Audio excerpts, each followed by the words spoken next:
रहीम तोशा खाना केस जिसमें खान साहब को सजा हुई थी और हमने उस ऑर्डर को इस्लामाबाद हाई कोर्ट में चैलेंज किया था।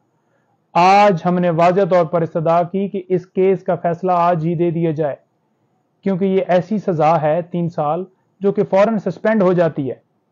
वाज़ेह तौर पर सुप्रीम कोर्ट हाई कोर्ट का हवाला भी दिया, लेकिन दूसरी तरफ से ये इस्तदा की गई कि 14 दिन का टाइम दिया जाए। हमारी तैयारी नहीं है। इलेक्शन कमीशन का ये बयान कि हमारी तैयारी नहीं है, रिकॉर्ड नहीं है, कितना मजाका खेज है।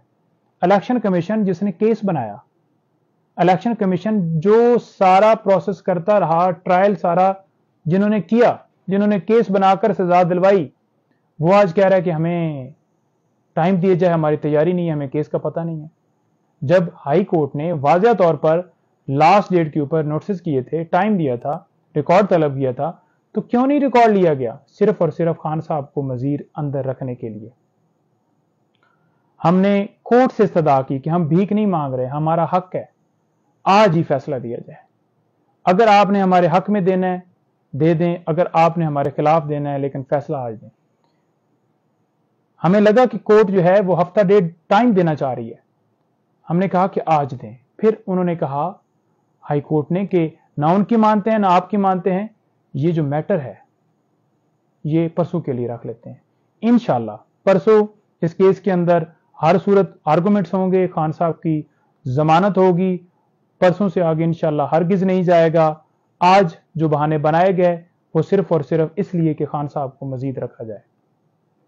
दूसरा, वहां पर रिपोर्ट पेश की गई एडिशनल सेशन जज की, जिसने वाज़ेह कह दिया कि खान साहब के साथ कैसा सलूक किया जा रहा है, लेकिन उसके ऊपर कोई फैसला नहीं हुआ।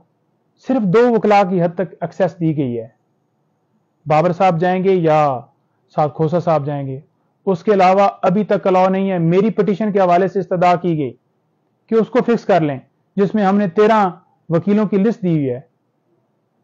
तो चीफ साहब ने कहा कि आप सेक्रेटरी साहब से बात कीजिएगा, नंबर बता दीजिएगा, तो हम उसको देख लेते हैं, फिक्स कर लेते हैं। लेकिन अभी तक कोई हमें रिलीफ नहीं मिला, ना एक्सेस का प्रॉपर, ना फैसिलिटीज का, ना उसके साथ फूड्स का, और बाकी जो हमने चीजें मांगी थी। और जो केस है वो भी आपके सामने है कि वो सेम यूं ही लटका हुआ है। अल्लाह खैर करेगा, इंशाल्लाह जल्दी खान साहब बाहर आएंगे।